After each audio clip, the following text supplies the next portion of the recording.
Everyone, जय Hind to all. आज उत्तर प्रदेश लेखपाल भर्ती परीक्षा 13/9/2015 में जो हुई थी उस प्रश्न पत्र को हल करेंगे। मुहावरों के सही अर्थ बताइए। पहला प्रश्न है, ऊंट के मुंह में जीरा। विकल्प ए, जानवर को दवाई देना।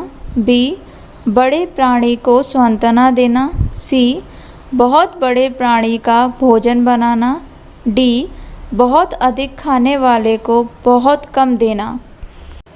तो इसका उत्तर होगा डी, बहुत अधिक खाने वाले को बहुत कम देना। प्रश्न 2, जूते चाटना। विकल्प हैं ए, घूस देना। बी, जूतों को चमकदार बनाना। सी, खुशामद करना। डी, इधर उधर घूमना। सही उत्तर है सी, खुशामद करना।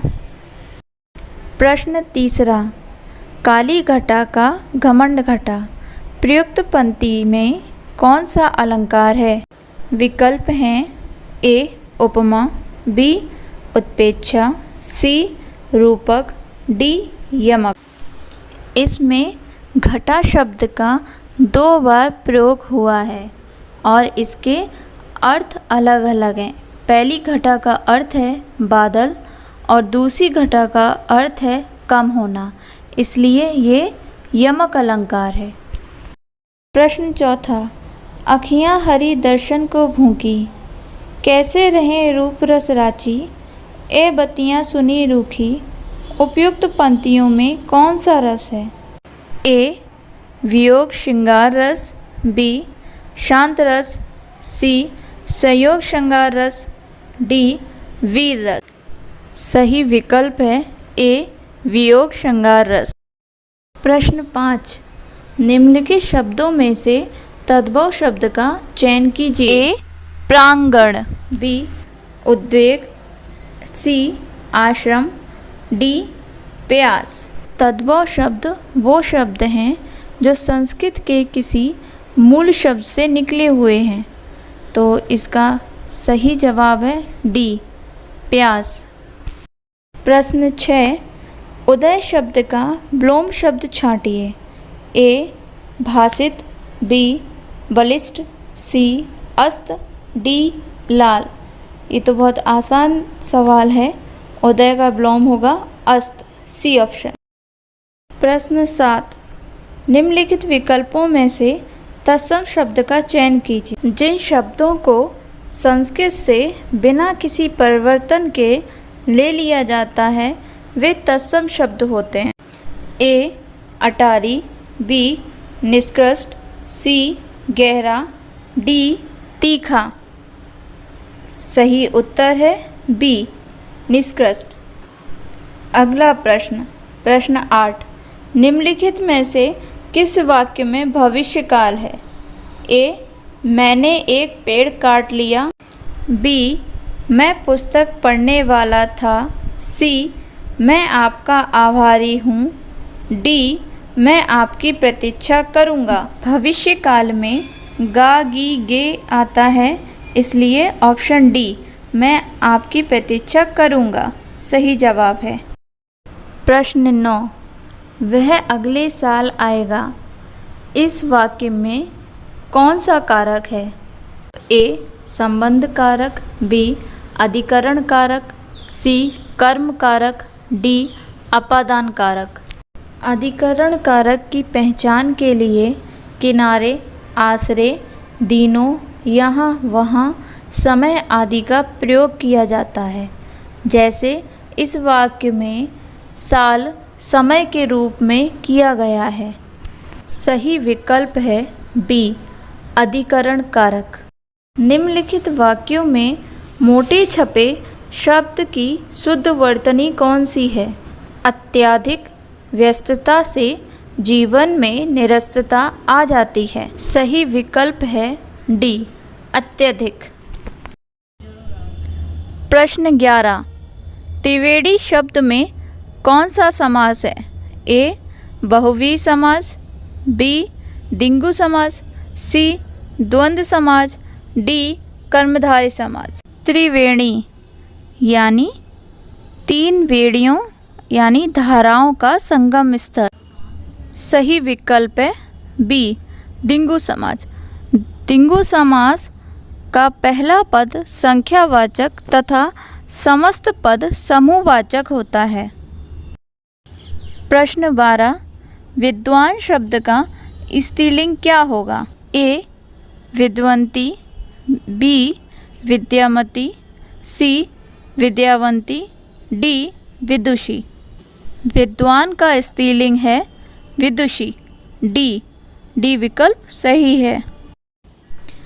प्रश्न 13 चाकू शब्द का बहुवचन क्या होगा?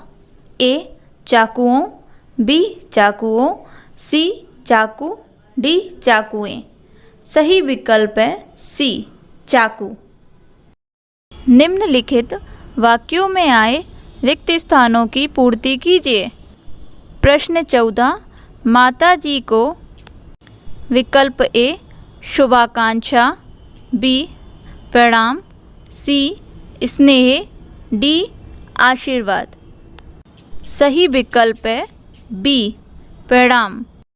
ऐसा व्यक्ति जिसके आने का दिन और समय पहले से निश्चित नहीं होता कहलाता है ए गणमान्य, बी अतिथि, सी असामयिक, डी अभ्यागत।